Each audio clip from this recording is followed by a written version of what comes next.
นี่ไม่ใช่เรื่องเล่นๆแล้วนะพี่ที่ทำกันอยู่เนี่ยที่ฉันทำอะมันไม่ใช่ใครจะทำก็ทำได้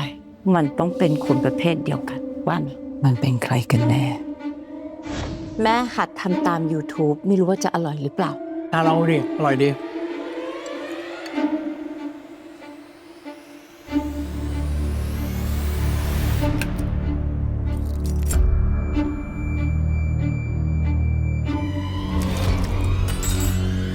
ฟ้าเป็นไรอ่ะ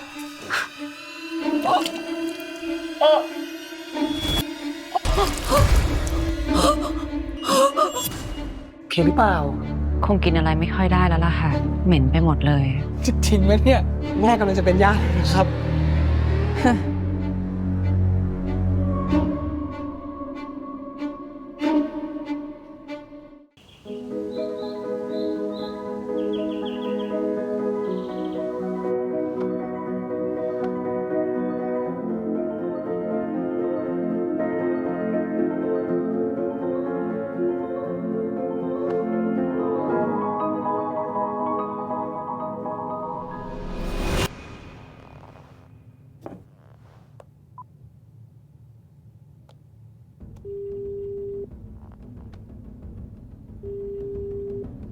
หมอนิติกร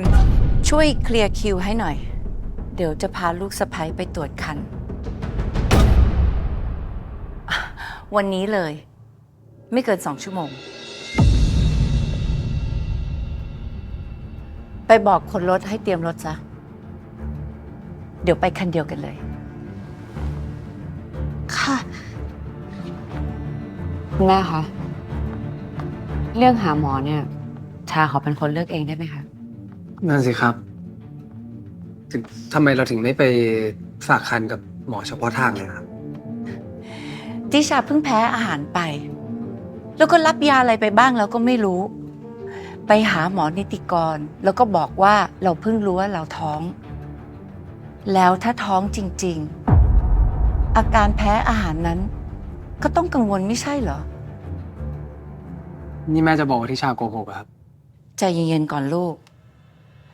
มันมีคนเข้าใจผิดว่าตัวเองท้องกันไปเยอะแยะ พักผ่อนน้อย ประจำเดือนมาช้า เครียด those are all possibilities แม่แค่กังวลว่า ยาที่รับไปอ่ะ มันอาจจะกระทบกับเด็กหรือเปล่า ไปตรวจซะ จะได้ดูแลตัวเองถูกอ้อแต่ถ้าเรามีเทสเตอร์ ก็ตรวจเองเลยได้นี่ เดี๋ยวให้คนไปซื้อให้เลย ดีไหม เอางี้ผมว่าถ้างั้นเราก็ไปให้หมอนิติกรตรวจก่อน แล้วก็ถ้าเกิดว่า เราอยากจะฝากคันกับหมอคนไหนเนี่ยก็ค่อยเลือกอีกทีก็ได้ See that's a great idea งั้นชาไปเตรียมตัวก่อนนะคะ งั้นเดี๋ยวไปช่วย ไม่เป็นไรค่ะแป๊บเดียวเดี๋ยวกลับมา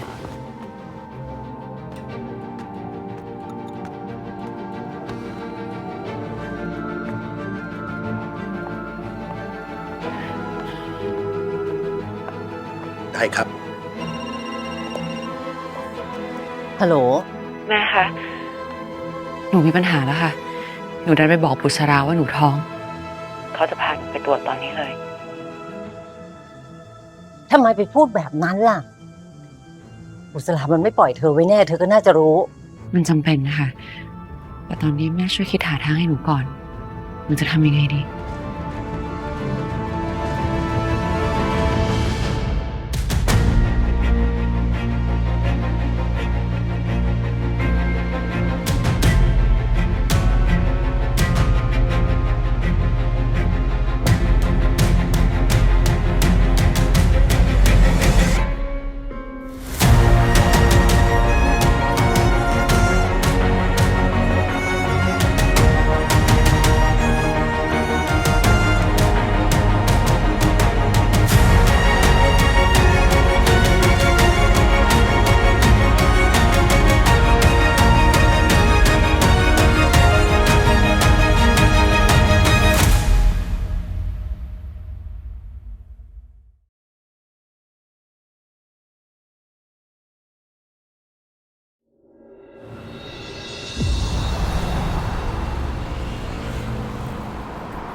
บอกห้องหมอที่จะไปตรวจมา หมอนิติกรนี่อยู่ชั้นไหนนะคะ ชั้น 3วันก่อนผมเพิ่งไปหาเขามา เพราะมีห้องตรวจในนั้นเลย สะดวกมาก ไม่ต้องเป็นห่วงหรอก ชั้น 3 มีห้องตรวจส่วนตัว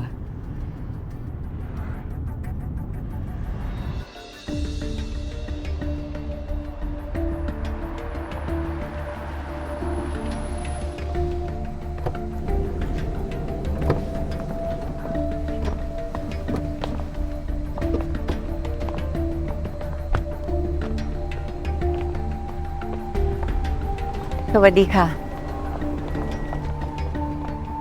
สวัสดีค่ะ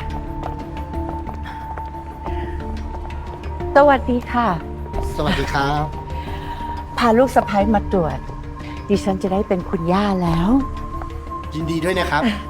จะมีแม่บ้านทำความสะอาดคนหนึ่งที่เป็นคนของเราไปรออยู่ที่ชั้น 3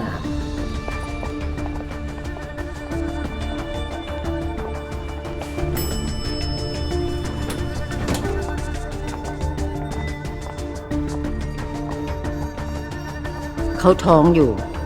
ตอนจะเก็บปัสสาวะให้ไลน์มา แม่จะให้เขาเอาปัสสาวะของเขาไปส่งให้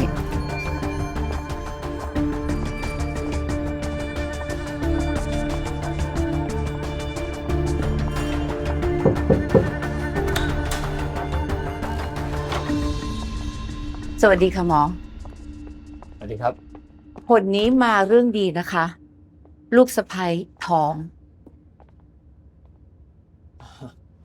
ได้ไหมครับ หมอครับ ยาที่ทิชาได้รับตอนอาหารเป็นพิษอะครับ มันจะส่งผลต่อเด็กในท้องหรือเปล่าอะครับ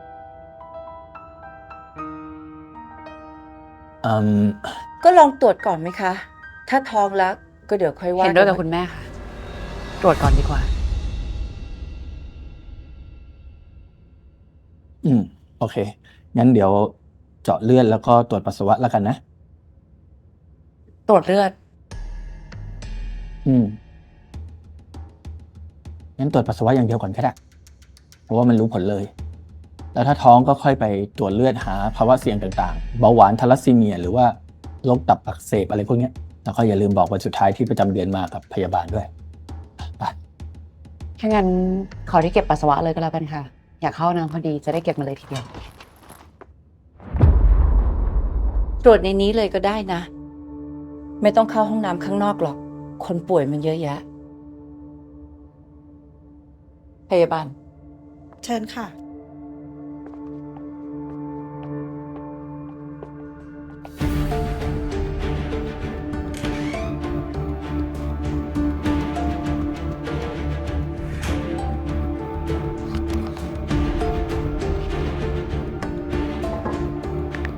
บุษราให้ตรวจในห้องเลย ออกไปข้างนอกไม่ได้ แล้วจะเอายังไง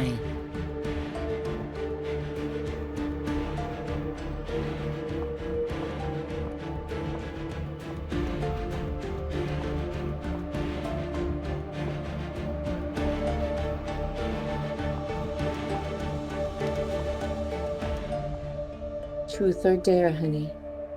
ก็เล่นใหญ่เองนะเราอะตรวจไปเถอะ ถ้าผลออกมาว่าเธอไม่ท้อง ฉันว่าเธอหาทางดิ้นต่อไปได้อยู่ดี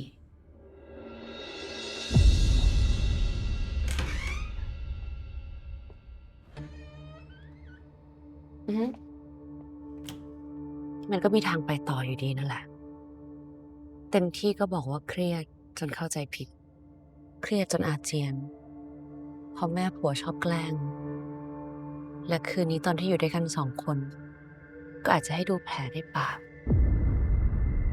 แล้วบอกว่าเกิดอะไรขึ้น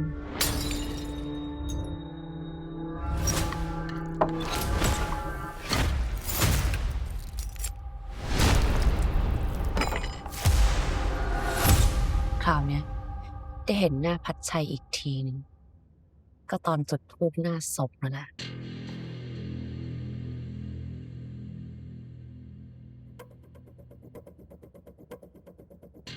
คุณพยาบาลค่ะ ลูกสะใภ้ฉันน่าจะพร้อมแล้วค่ะ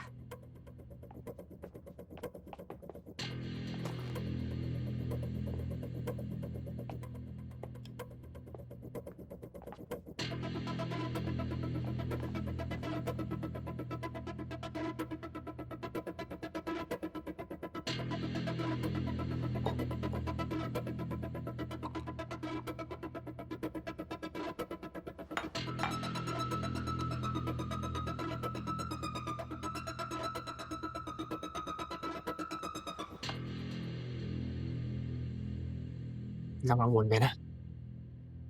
ยาที่คุณได้ไปอ่ะ ไม่น่าส่งผลอะไรกับลูกหรอก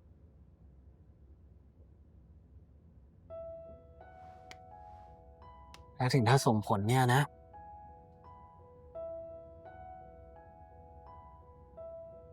เราสองคนจะดูแลเขาได้อย่างดีที่สุด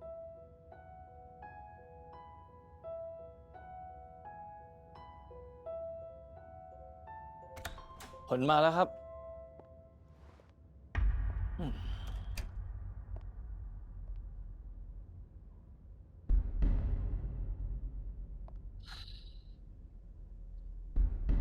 คุณทิชาน่าจะตั้งครรภ์ได้ 3-4 สัปดาห์แล้วครับ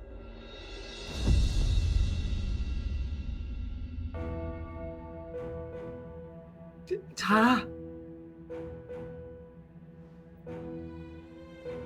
เราจะมีลูกแล้ว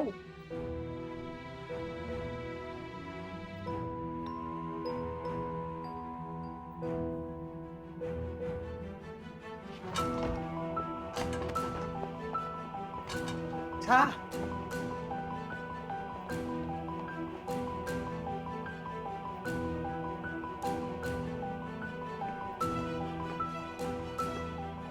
หนูจะตัดเขาออกจากสมการนี้ไป แล้วค่อยหาทางเข้าบ้านบุษราเอาใหม่ เราจะมีลูกแล้ว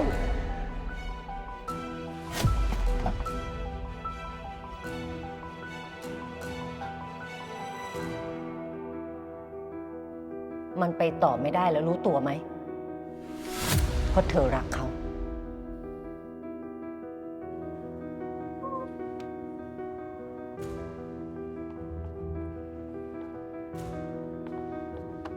เฮ้ย เดี๋ยวเป็นอะไรอะไรขึ้น ฉันเป็นแม่ใครไม่ได้หรอก ฉันไม่ดีพอ ฉันยังไม่พร้อม ฉัน ใจเย็นๆ ใจเย็นๆก่อนผมแค่ตกใจแค่นั้นเอง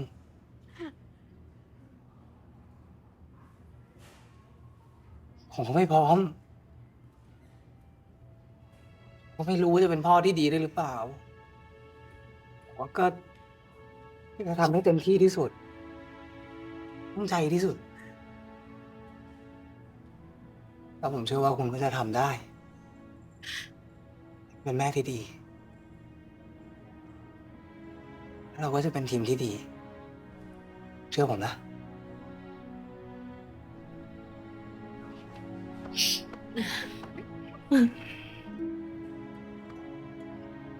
เอานะ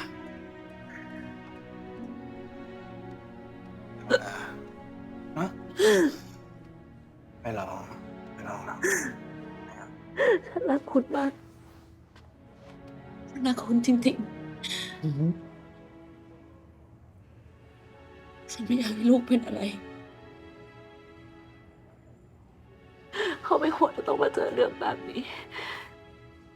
ขอโทษนะ ไม่ต้องขอโทษสิ จะขอโทษทำไม คุณไม่เคยทำอะไรผิดซะหน่อย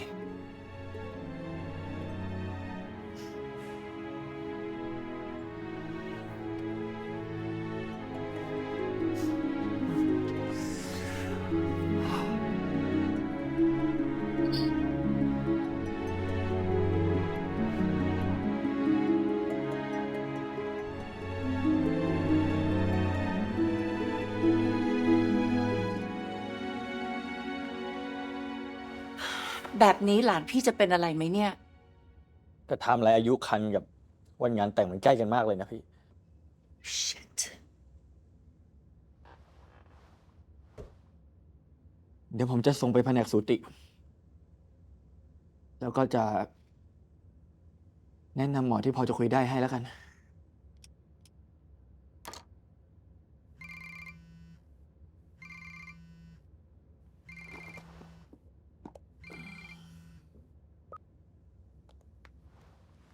ว่าไง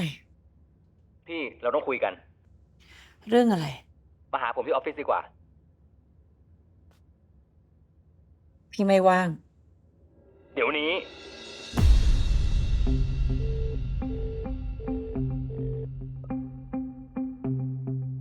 ช่วงนี้ให้หลีกเลี่ยงกิจกรรมหนัก ๆ ไปก่อนนะคะ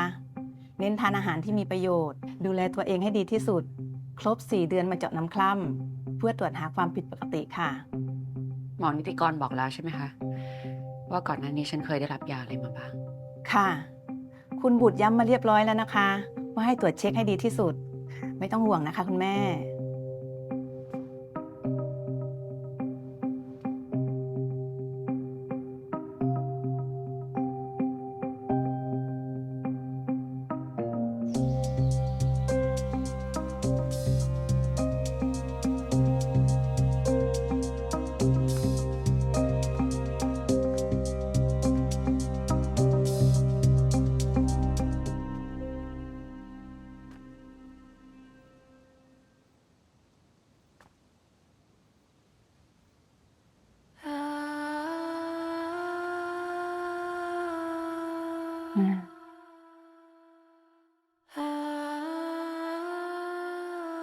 ตอนนี้พูดอังกฤษได้ไหม ไม่ได้ ไม่ได้ ไม่ได้ ไม่ใช่ไม่ได้ พูดช้าๆนะ ช้าช้า ชัดชัด ช้าช้า ชัดชัด ช้าช้า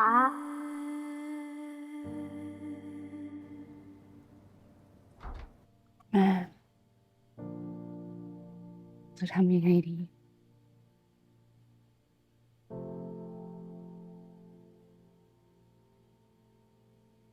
ลูกจะทำยังไงดีลูกจะทำยังไงดี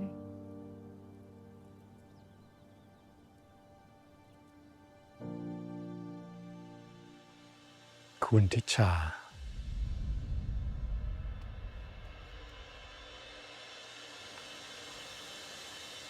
คุณทิชาจะเอาอะไรในห้องนั้นหรือเปล่าครับ เหมือนจะมีหนูอยู่ในห้องนะคะ ฮะ ตรงไหนครับ แต่อยู่ตามชั้นหนังสืออะค่ะ ไม่แน่ใจว่าใช่หรือเปล่า เอ้ยวันก่อนก็เพิ่งจับกระลอกออกไปนะ ดูแลยากนะคะ มีต้นไม้อยู่ในบ้านแบบเนี้ย มันจำเป็นครับ ส่วนกว้างขนาดนี้ ดูแลคนเดียวเนี่ย ไม่เหนื่อยแย่เหรอคะ คนอื่นทำไม่ได้หรอกครับ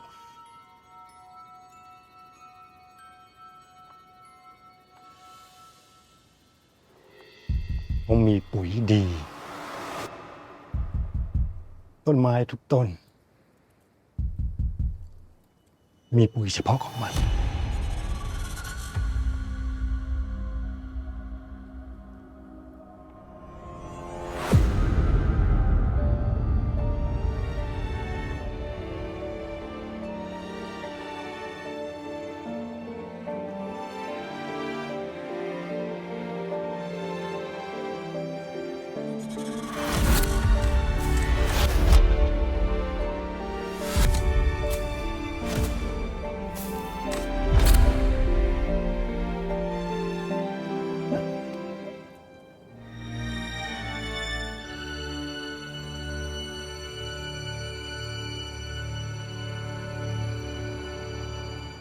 ขอค่าผ่านด่านเพิ่มอีก หัวละ 5,000 เหรอ ครับ ตั้งแต่ชายแดนจนเข้ากรุงเทพ หลักๆก็มี4ด่านใหญ่ๆ เพิ่มมาด่านละ1,000นิดๆ แล้วถ้ามีเคสคนตายแบบต้องไปเคลียร์ตามโรงพักผมขอเพิ่มอีกเคสละ10,000 โห ร้อนเงินเหรอ อ้าว เวลาไปเคลียร์มันต้องใช้เงินไหมล่ะ แล้วถ้าเรื่องไปถึงโรงพักแล้วเนี่ย ใครๆจะยอมเงียบให้เฉยๆแบบไม่ได้อะไรอ่ะ อ๋อ 10,000เนี่ย ฉันยังพอเข้าใจได้ เพราะมันสุดวิสัย แต่ แต่ค่าสวยที่ขอเพิ่มเนี่ยมันเยอะไป ค่าน้ำมัน ค่าคน ค่าเดินเรื่องอะมีฉันคนเดียวเนี่ยที่ต้องจ่าย จะจ่ายยังไงได้ ตำรวจจะเอาไปทำเองเหรอ ฮะ ไม่ได้ลงทุนสักบาท ได้แต่นั่งกินนอนกิน จะเอายังไงก็รีบตัดสินใจนะครับ เรามีนัดส่งคนงานภายในอาทิตย์นี้ จะปล่อยให้ค้างอยู่กลางทางเนี่ยนี่ไม่ได้อะไรอะ ก็หักจากส่วนแบ่งของทุกคนไง เอ้า ถ้าอยากจ่ายก็ต้องช่วยกันจ่าย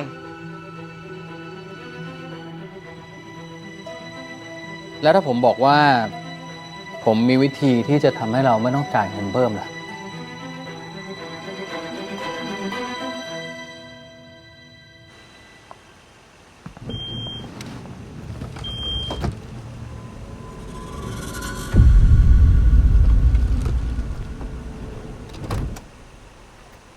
ถ้าพี่มั่นใจว่าจะปะทะกับเส้นสายอื่น พี่ต้องแน่ใจนะครับว่าพี่ไม่มีหลักฐานอะไร ที่จะทำให้ตัวเองเดือดร้อนในทีหลัง นี่ขู่พี่เหรอ ผมไม่ได้ขู่นะครับ แต่สายอื่นเขาก็คิดแบบนี้ได้ เอกสารทุกอย่างมันถูกสร้างขึ้นได้ ถ้าเขาจะเล่นงานพี่กลับ มันมีวิธีเป็น10เลย แล้วพี่จะระวังหลังได้จริงๆเหรอ รู้ไหมพี่เริ่มเก็ตเมทีแล้วว่า คุณอาจจะกิน2 ทาง ของแบบนี้มันก็ต้องดูกันไปยาวๆครับพี่ ผมแค่ไม่แน่ใจว่า คดีค้าแรงงานเถื่อนโทษมันพอๆกันกับคดีฆ่าคนตายและปกปิดหลักฐานไหมพี่ลองถามเมทีดูก็ได้นะครับ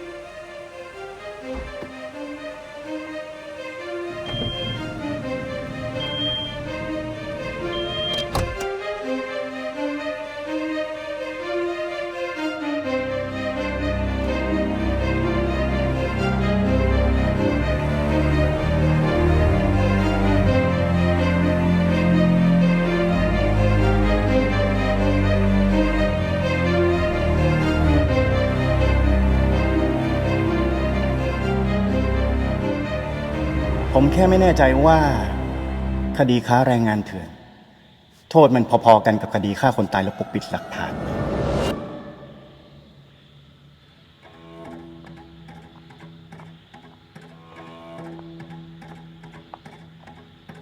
ฉันจะเคลียร์ปุ๋ยใต้ต้นไม้จำได้ใช่ไหม ตรงไหนมีอะไรบ้าง ทำไมล่ะครับ ฉันไม่อยากเก็บเอาไว้ แต่คุณผัดชัยล่ะครับ เดี๋ยวฉันจัดการเอง เธอเตรียมของที่ต้องใช้ไว้ น่าจะเร็วๆนี้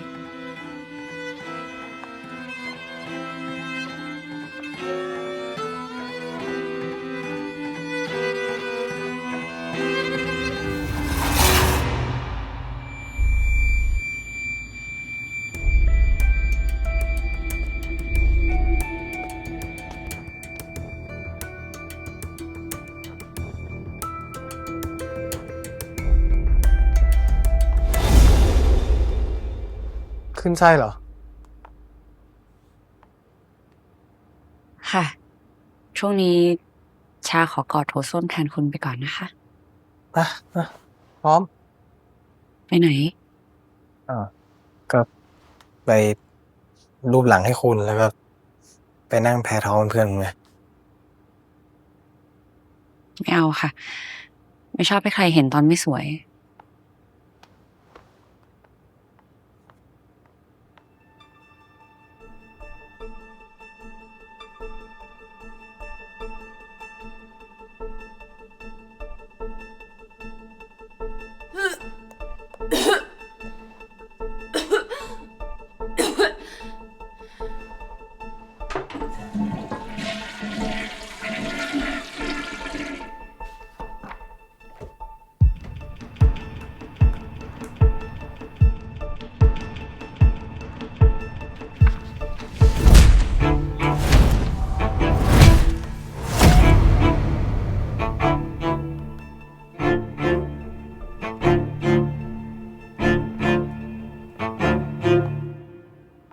ผมให้เอเจนต์หาบ้านอยู่นะ บ้านที่อังกฤษเหรอคะ อืม ก็เดี๋ยวพอคุณแข็งแรงแล้วก็เราก็ย้ายกลับไปไง ลูกก็ไปคลอดที่นู่น ผมก็คิดว่าเราน่าจะย้ายบ้านให้เรียบร้อยก่อนที่จะคลอดนะแล้วนี่ก็ดูแบบ3-4 ห้องไว้ด้วยเผื่อแม่ของคุณ แล้วก็ห้องของลูกด้วย พรุ่งนี้ชาจะไปหาแม่ ขอปรึกษาแม่ก่อนได้ไหมคะ เผื่อแม่ไม่ได้ตั้งใจจะไปอยู่ที่โน่น จะได้ไม่ต้องซื้ออะไรที่ไม่จำเป็น มันจะไม่จำเป็นได้ไงหรอหึถ้าแม่คุณไม่ย้ายไปอยู่ที่นู่นก็ต้องไปเยี่ยมหลานบ้างดิ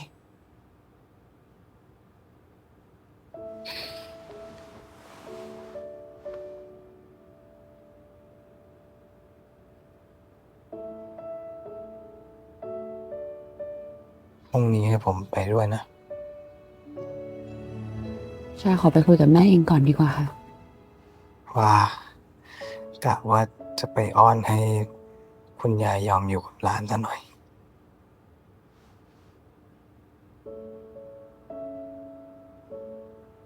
รักคุณนะ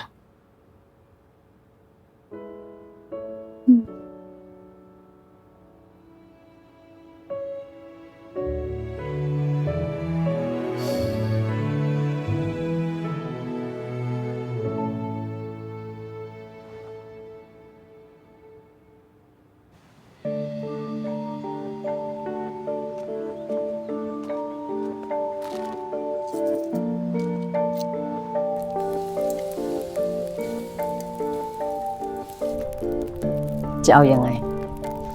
เหมือนบุษรากำลังเคลียร์ตัวเองอยู่ค่ะ เอาคลิปมาเปิด ลบทิ้งไปบ้างเซฟเก็บไว้บ้าง แล้วเหมือนสั่งงานอะไรสักอีกก็ไม่รู้ ที่แม่ถามเรื่องท้องของเธอ จะเอายังไง จะเอาไว้ไหม แม่ เธอจะเอาแม่ผัวเข้าคุกทั้งที่ท้องโต พัดชัยจะยิ่งแย่เขาไปใหญ่ หนูคิดไว้หมดแล้วค่ะ หนูจะรวบรวมหลักฐานทุกอย่างที่มี และส่งให้คนอื่นจัดการต่อ หมายความว่าทุกอย่างที่บุษราทำจะแดงโดยฝีมือคนอื่นค่ะ เช่นใคร ตำรวจดีๆสักคน หนูเชื่อว่ามันต้องมีค่ะ โอ้ดี มันต้องมีตำรวจดีๆอยู่บ้างสิคะแม่ แค่หลักฐานเราต้องครบ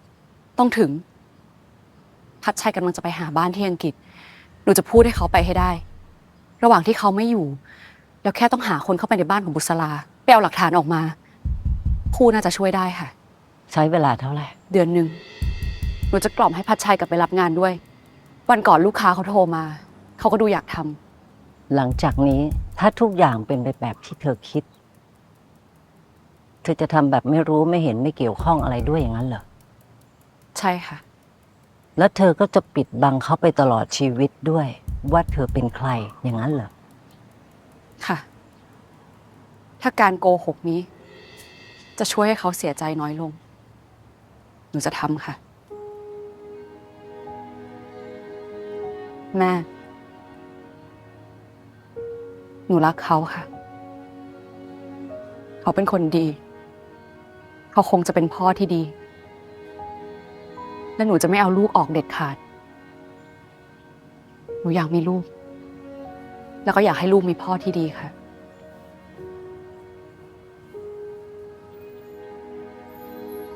การแก้แค้นมันไม่อนุญาตให้ใครได้ทุกอย่างไปหรอกนะ ถ้าอยากจะเลิกตอนนี้เลย ไปมีชีวิตดีๆซะ ถ้าแม่เธอยังอยู่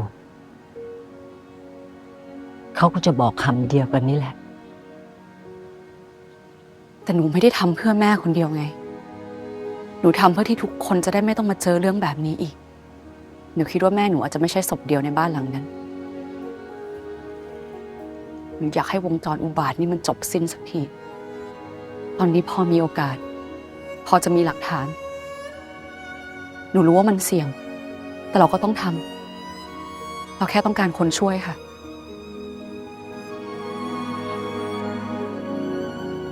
ถ้างั้นก็บอกพัดชัย ไปอังกฤษให้เร็วที่สุด และไปให้นานที่สุด แม่จะให้ชี้ตามคนของเรา ว่าพอจะมีใครเข้าถึงหลักฐานอะไรได้บ้างอีกแต่ที่สำคัญ อย่าให้พัชชัยรู้ก่อนเป็นเด็ดขาดว่าเธอเป็นใคร ขอบคุณนะแม่ ที่เข้าใจ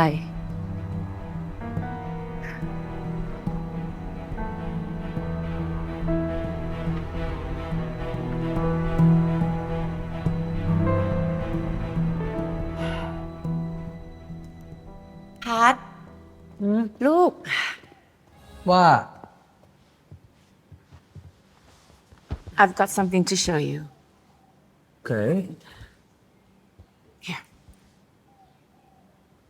Here. ชอบไหม แม่จะซื้อเหรอ แม่จะซื้อให้พัดไง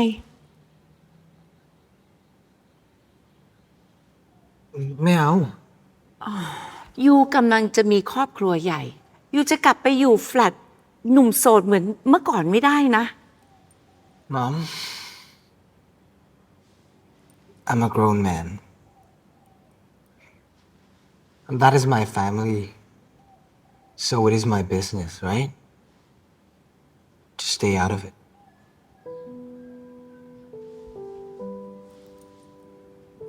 พูดแรงเชียวแม่ก็ไม่ได้อยากจะยุ่งอะไรหรอกนะ แม่แค่อยากจะบอกว่า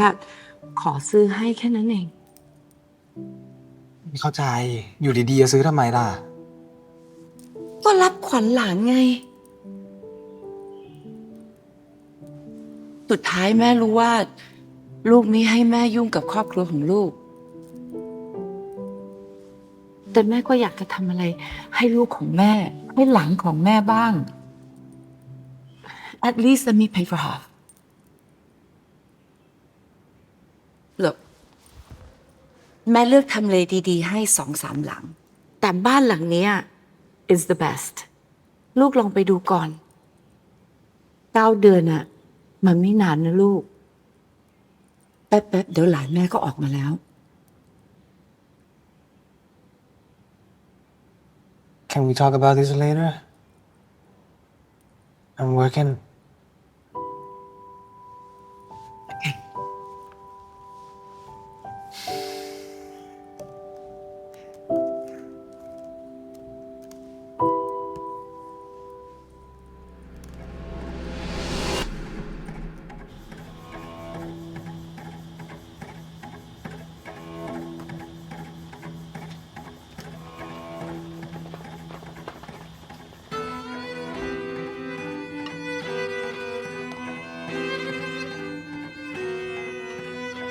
ขอบคุณจ้ะ หมอสูว่าไงบ้าง หมอรอชื่อยาที่หมอนิติกรเคยจ่ายให้อยู่ค่ะ จะดูว่ามีผลอะไรกับลูกบ้าง เห็นหมอบอกว่าคุณแม่กำชับกับหมอไว้แล้วว่าให้รีบตรวจ ใช่ พัด บอกทิชาสิ แม่อยากให้ซื้อบ้านที่อังกฤษให้อะแล้วก็อยากให้เราไปเลือกกัน คือแม่อยากจะซื้อรับขวัญหลานย่า ทีแรกกับพัดก็จะไม่รับไว้แต่แม่ขอ เพราะแม่อยากจะให้หลาน เธอก็ไปเลือกหลังที่เธอชอบ ส่วนค่าใช้จ่ายเดี๋ยวฉันจัดการให้ทั้งหมด ขอบคุณครับคุณแม่ งั้นเดี๋ยวแม่จัดการเรื่องตั๋วเลยนะ แต่หนูคงต้องอยู่ที่นี่ไปก่อน อยู่ที่นี่ หมายถึงอยู่บ้านแม่หนูนะคะ แม่หนูยังต้องไปหาหมออีก2-3 ครั้ง แล้วก็รอฟังผล ถ้าเกิดว่าไม่เป็นอะไรมากเนี่ย ถึงจะบินตามไป คุณบินไปก่อนได้ใช่ไหมคะ ผมรอคุณก็ได้ไง ไม่ต้อง อย่า หรอกค่ะ เลย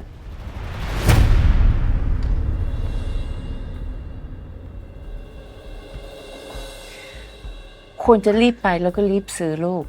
เดี๋ยวพอทิชาไปแล้ว ก็จะได้เข้าบ้านเลยไง จริงค่ะ ชาเองก็ยังไม่อยากเดินทางเยอะด้วยค่ะช่วงนี้อ้อ คุณจะได้กลับไปรับงานได้ไงคะ ที่ลูกค้าประจำคุณโทรมาเนี่ย อ่ะ มีงานพอดีเลยอ้าวก็ดีสิ จะได้ไม่เสียเที่ยว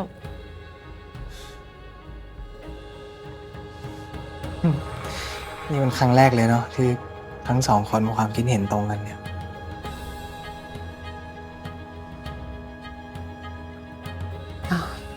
คุณแม่คะ ชามีเรื่องอยากจะขอคุณแม่ด้วยอะค่ะ ชาจะขอผู้ไปดูแลชาที่โน่น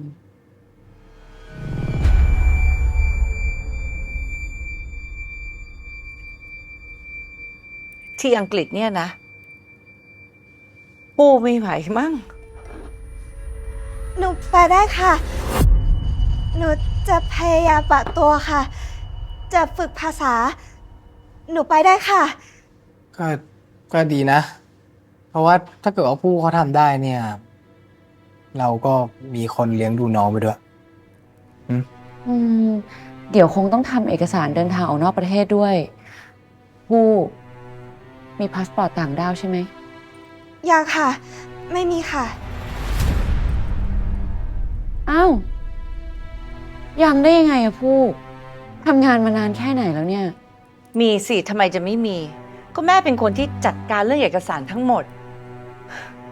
พูดมันก็พูดไปเรื่อย ทานข้าวกันไปก่อนนะ แม่ไม่หิวละปูเอาน้ำชาไปเสิร์ฟฉันที่ห้องทำงาน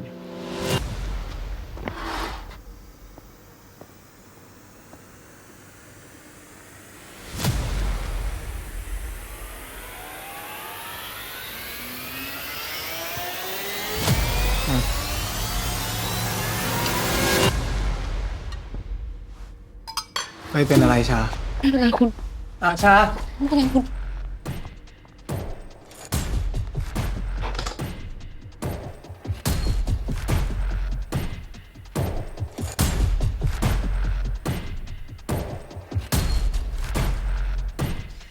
เมื่อกี้ ฉันให้แกพูดตอนไหน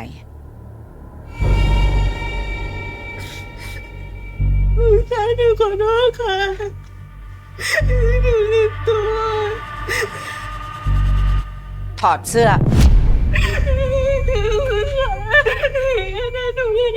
ฉันบอกให้ถอดเสื้อ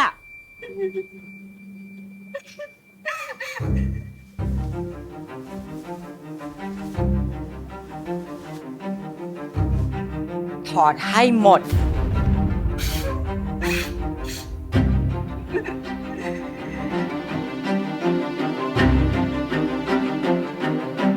อย่าส่งเสียงออกมา แม้แต่นิดเดียว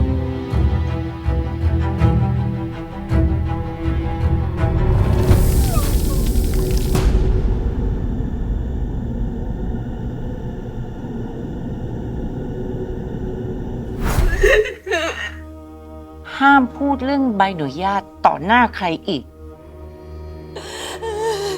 ถ้าลูกฉันไม่อยู่นะ ป่านเนี้ยแกกลายเป็นปุ๋ยแล้ว อีโง่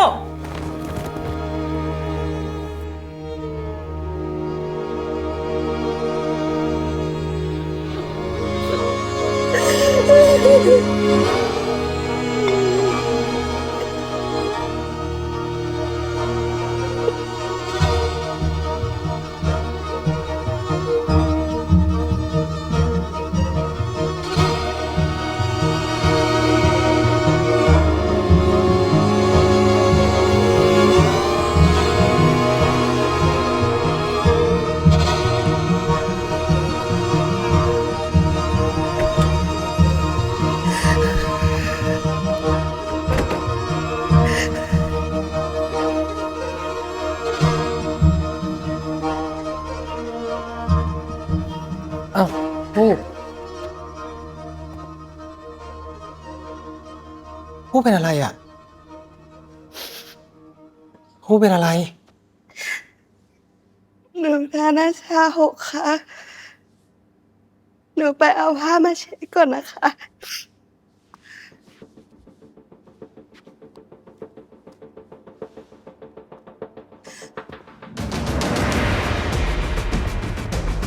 พัดพาไปเดินเล่นในสวนหน่อยสิ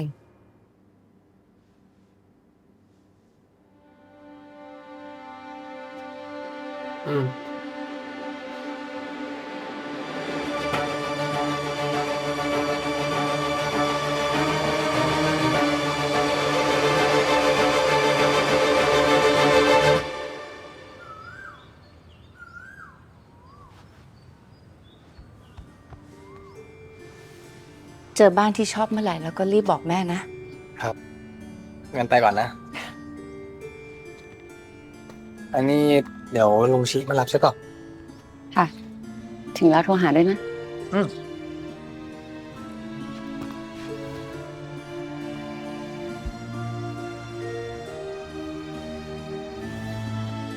ดูแลตัวเองด้วยนะ อืม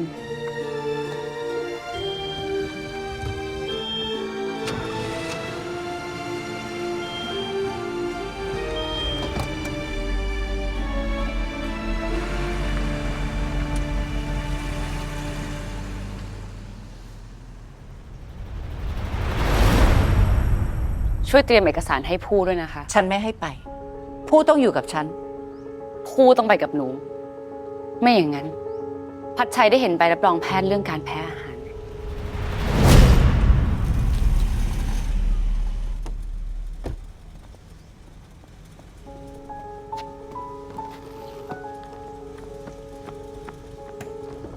เอกสารเรียบร้อยแล้วบอกนะคะ หนูจะมารับผู้เอง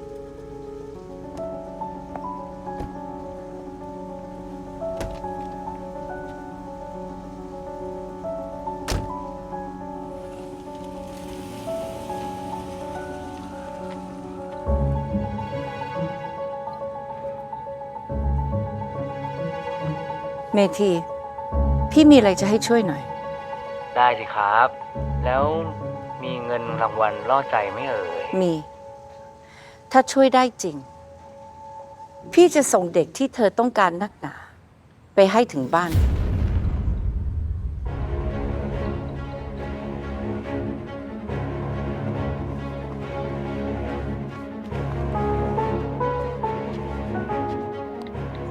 คุณบุตรโทรหาเมธีค่ะ บอกให้ช่วยทำอะไรสักอย่าง แต่เขาไม่ได้พูดออกมาค่ะ แล้วเขาจะส่งหนูไปให้เมธีค่ะ เมื่อไหร่ ไม่รู้เลยค่ะ ใจเย็นๆ แล้วทำตามที่เราคุยกันไว้ ฉันจะหาทางเอาเธอออกมาจากบ้านนั้นให้เร็วที่สุด มีอะไรด่วนให้โทรหาลุงชิเลย ตามที่บอก อ่านแล้วลบข้อความทิ้งนะ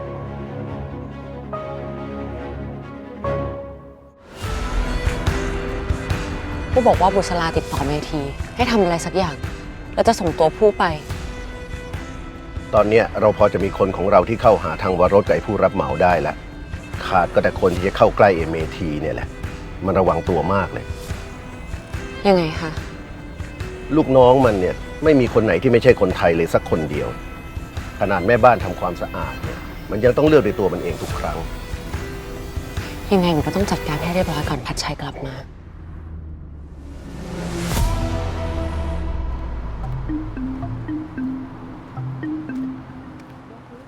One outfit bathroom. Also, you see the big living room. Also, the kitchen. Take your time, and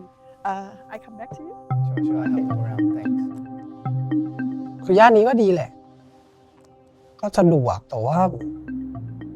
พอถ้ามันต้องอยู่พ่อแม่ลูก มันไซซิ่งมันไม่ได้อ่ะ คืออพาร์ตเมนต์ที่เรามีอยู่มัน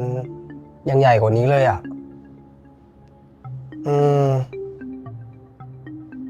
แต่เราก็ยังมีอยู่ในลิสต์ทั้ง2-3ที่แหละ ยังไงก็ทันไม่ต้องเป็นห่วงหรอกจ้าโอเคแค่นี้นะไป เฮ้ยพัดมึงกะจะกลับมาอยู่เมื่อไหร่วะ ก็ถ้าแม่เขาไม่เป็นอะไรมากก็กูว่าน่าจะประมาณ2 เดือน แล้วตอนนี้มึงยังต้องหาหมออยู่ปะ ก็เอาจริงๆกลับไปไทยตอนแรก ก็ดาวอยู่นะ แต่ว่าพอกูเคลียร์กับแม่ได้ ก็ดีขึ้นอ่ะ เนี่ยกำลังคิดอยู่เลยว่าพรุ่งนี้จะไปหาหมอ เพื่อเขาจะให้หยุดยาไว้ ที่ชารู้เรื่องนี้ปะ กูไม่ได้รู้สึกว่าเวลากูอยู่กับเขากูมีอาการอะไรนะ ก็เลยไม่ได้อยากจะบอกว่า ถ้ามันลดยาแล้วมันหายอะก็ไม่ต้องมีใครรู้หรอกเปล่าวะ ถูก กูหายได้เนี่ยเพราะมึงเลยบุ๊ก ชนไปเพื่อน ผมรู้สึกเกลียดโลกนี้น้อยลงนะ เกลียดแม่น้อยลง เกลียดตัวเองน้อยลง When you feel prepared, confronting your past environment might help you to manage your emotions more effectively. Well, maybe because I wasn't alone, I guess.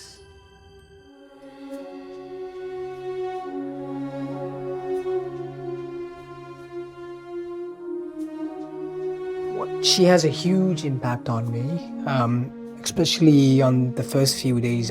back at home. But also getting to know my mom better, somehow feel that I could look at my mom longer than I thought I could. Well, that sounds good. Now, would you like to consider reducing your medication? You can. Yep. Great.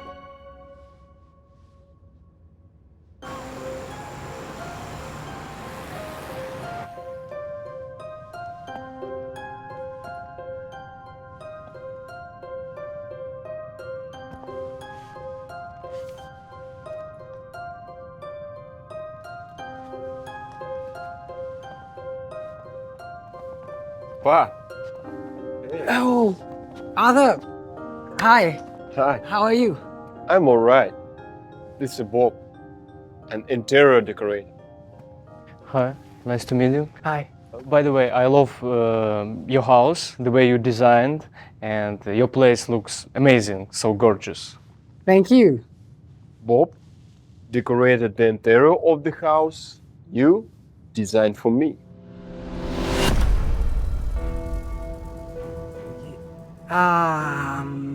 Bob, sorry to ask, but do you work for someone else or do you have someone working for you? You know, I don't really get along with others that much. I might get completely wrong, but there's a woman, and she said that she's the one who's actually doing the interior for you. It's impossible. Bob did it. Bob and I go way back. I wouldn't choose no one else. That woman might have been mistaken. And she just want to impress you.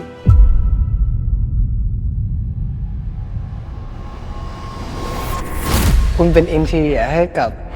Arthur Arthur.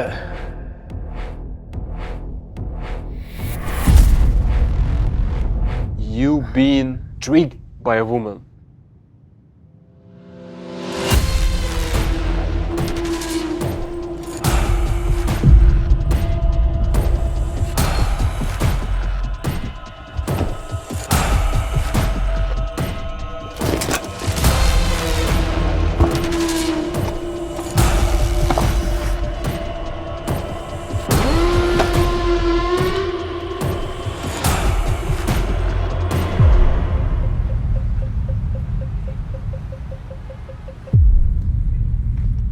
Hello.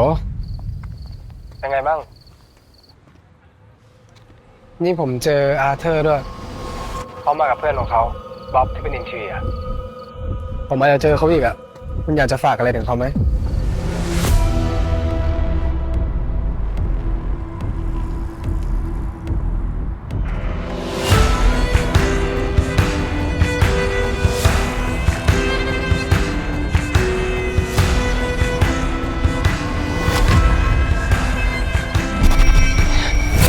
You've been tricked by a woman.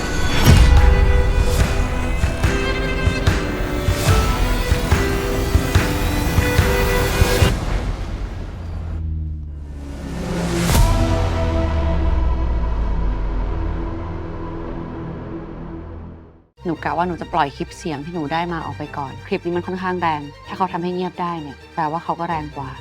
วันนี้เธอไม่มีที่ให้ถอยอีกแล้วนะ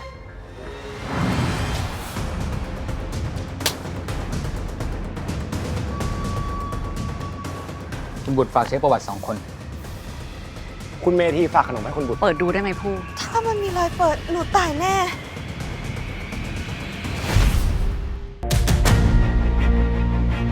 ทิชา ดูเวอร์ชันทีวีทางช่องวัน 31 ดูเวอร์ชันออนไลน์ทางแอปวันดี